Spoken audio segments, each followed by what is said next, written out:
Welcome to 20th Century Music and Arts. Now in this episode, we're going to look at my top 10 goth bands from the 1980s.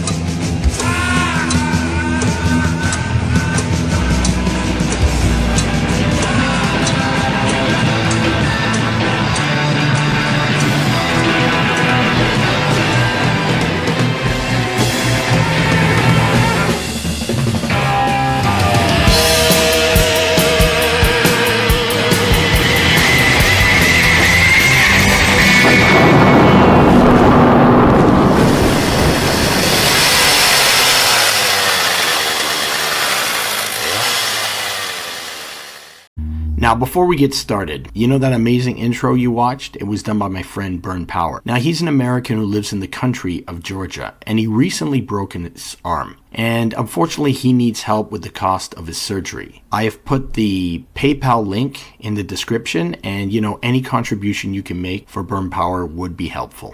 When I was growing up, I'd see these people dressed in black with their white makeup and their crazy hair. And I was often very dismissive of them.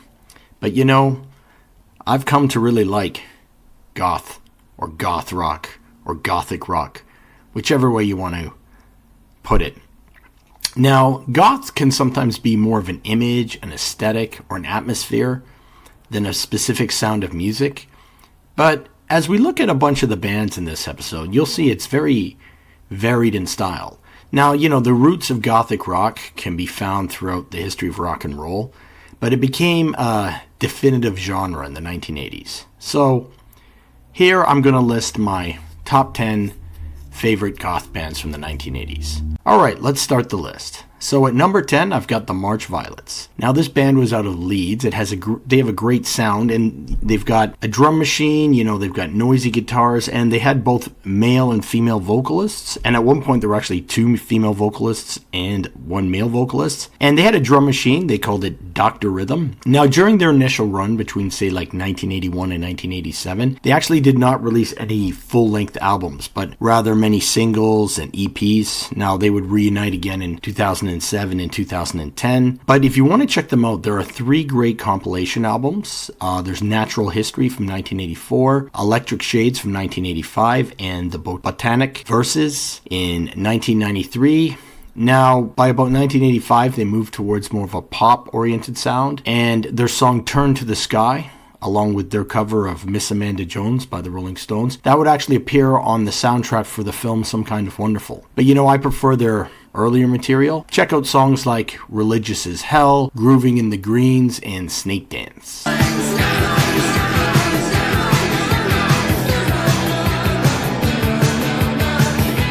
Okay, at number 9, we have Fields of the Nephilim. They were formed in Stevenage, Hertfordshire, England. Now, their name, of course, refers to the Nephilim from the Bible, who were a race of angel-human hybrids. They're largely gothic rock, but they have elements of hard rock, psychedelic, sometimes even some metal and like ambient stuff going on there. Their music tends to feature a lot of heavy guitars and bass, and of course, you got this really thick atmosphere. Now, singer Carl McCoy, he's been the one constant member, and he has this sort of voice that's low and growly, and often he sings through a kind of reverb effect. Now, during their heyday in the mid to late 1980s, they released an EP, Burning Fields, in 1985, and 3 albums, Dawn Razor in 1987, The Nephilim in 1988, and Elysium in 1990. If you want like sort of big, symphonic, atmospheric, gothic stuff, this is the band to check out.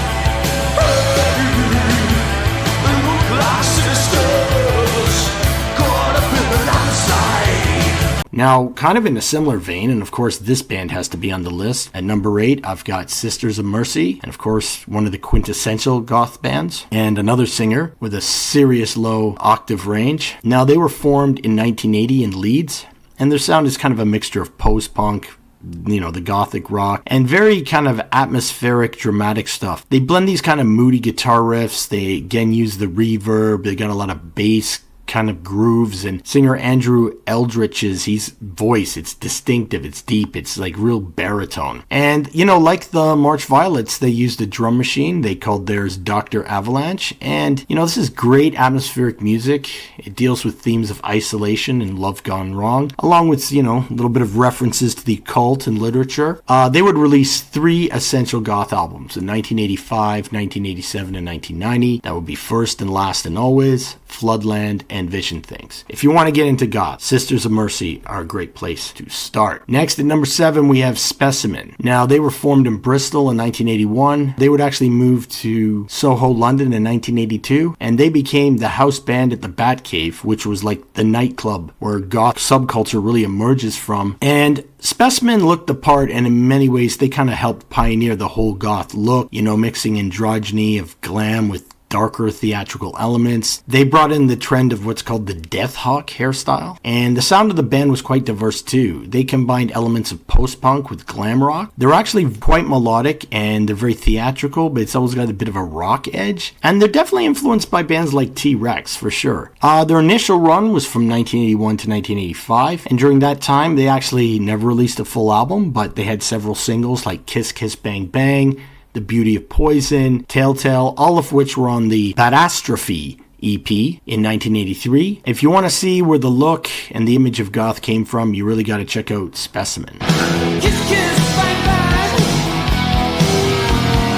Kiss, kiss, bang, bang. Kiss this and At number 6, we've got Gene Love Jezebel. They were out of Porthcawl, Wales, formed by twin brothers Jay and Michael Ashton, and these guys would share vocal duties, but Jay's vocal style was really emotional and full of wails. Now in 1981, they would move to London. At first, the band had this kind of like post-punk style with a romantic style with dark themes. Their first 2 albums, 1983's Promise and 1985 Immigrants, were very much in this style and drew comparison with bands like Public Image Limited and even U2. By 1986's Discover, they had moved towards a much more commercial kind of new wave sound, and the album brought them success in the US with hits like Desire, Heartache, and The Sweetest Thing. The brothers would fight a lot, break up, get back together, and there actually ended up being 2 versions of Gene Loves Jezebel, one fronted by Jay, one fronted by Michael. Now, if you just want to check out a solid goth band, a little more commercial in sound, definitely check out Gene Loves Jezebel, especially the early material.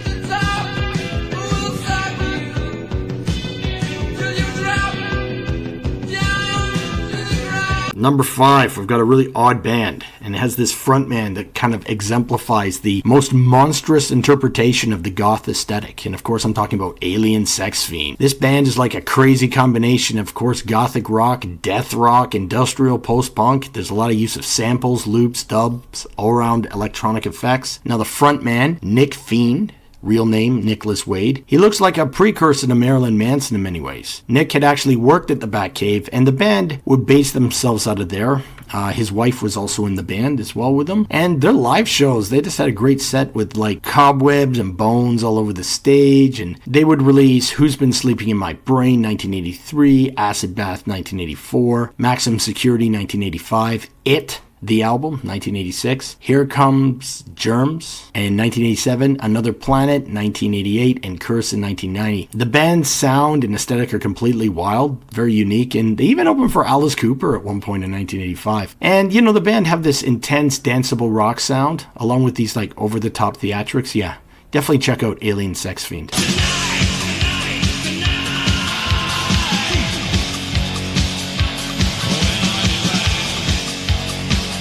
Now, you gotta understand there were goth bands operating in the USA as well, especially in Los Angeles. And the first of those bands, we'll have at number 4, is Kommunity FX. They were formed in 1978 by Patrick Matta, kind of starting as a punk band, but their first album was released in 1983. The vision and the voice, it has a real shocking front cover to the album. And the sound here is varied with some tracks more kind of like aggressive punk rock, while others are like early industrial music. I'm thinking like Einstürzende Neubauten kind of sounding stuff. But overall, it has a dark goth feel to it. The follow-up is 1985's Close One Sad Eye. It's got bigger production and just a more melancholy feel to it, more of an overall gothic sound. And their video for Something Inside Me Has Died got some exposure.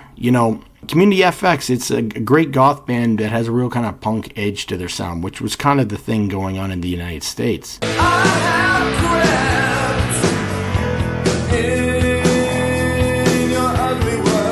Now, if we're talking about American goth rock bands, of course, we got to talk about Christian Death. They will come in at number 3. They're also from Los Angeles, and again, they started as a punk band. They were fronted by Roz Williams, but they would evolve into something very gothic and nihilistic by their first album, Only Theater of Pain, which came out in 1982. This really noisy, bleak-sounding album deals with dark and shocking subject matter. But the original lineup would break up, but Williams would form a new lineup with someone called Valor Khan. They would release 2 more albums, Catastrophe Ballet in 1984 and Ashes in 1985, but then Williams became disillusioned and left, thinking that that would be the end of the band, but pressures from promoters and record companies made Valor continue the band under the original Christian Death name, and this lineup would release 4 great conceptual kind of atmospheric albums between 1986 and 1989. Now, Williams put together his own version of the band in the early 90s. I think it was called Christian Death, featuring Roz Williams, but sadly, he took his own life in 1998.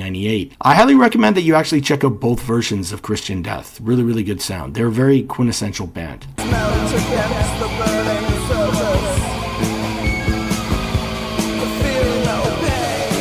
Now, at number 2, we of course got to have Siouxsie and the Banshees. Now, Siouxsie Sue, she was a massive influence on the look, the sound, the overall aesthetic of goth, and her band debuted in 1978 with their first album, The Scream, and their last album together was Rapture in 1995. But really, if you want a quintessential goth album, you have to check out Juju from 1981. This is an incredible, dark, guitar-paced album, courtesy of guitarist John McGough, and it's accentuated by Siouxsie's melodic, sometimes eerie vocals. The opening track, Spellbound, it's just a furious song with slicing guitars and frantic energy. Siouxsie's vocals are sharp and soaring. The track feels like a spell being cast in real time. Then you've got Halloween, it's just propulsive, aggressive, got all this nervous energy to it. And of course, the lyrics explore identity masks and the loss of innocence. And then you've got a track like Night Shift. It's really quite a disturbing track. It's based around serial killers, particularly Peter Sutcliffe, or was known as the Yorkshire Ripper. The song kind of moves like a slow ritual, building into a kind of panic by the end.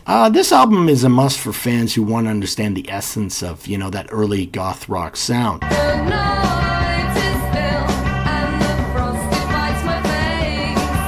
And of course, at number 1, we have to have Bauhaus.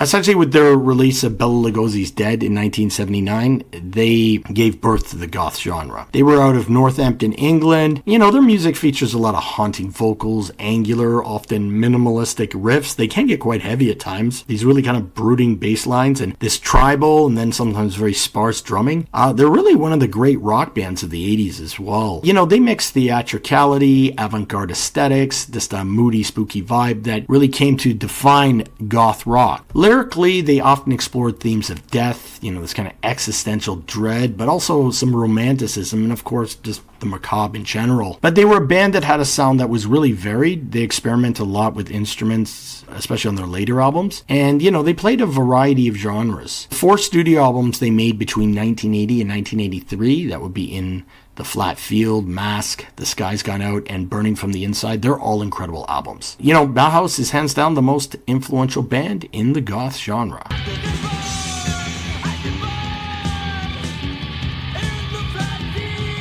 Right, there are my top 10 favorite 1980s goth bands. Thank you for watching 20th Century Music and Arts. Please like, share, subscribe, and comment. Did I miss any bands? What is your favorite goth band from the 1980s? Thank you.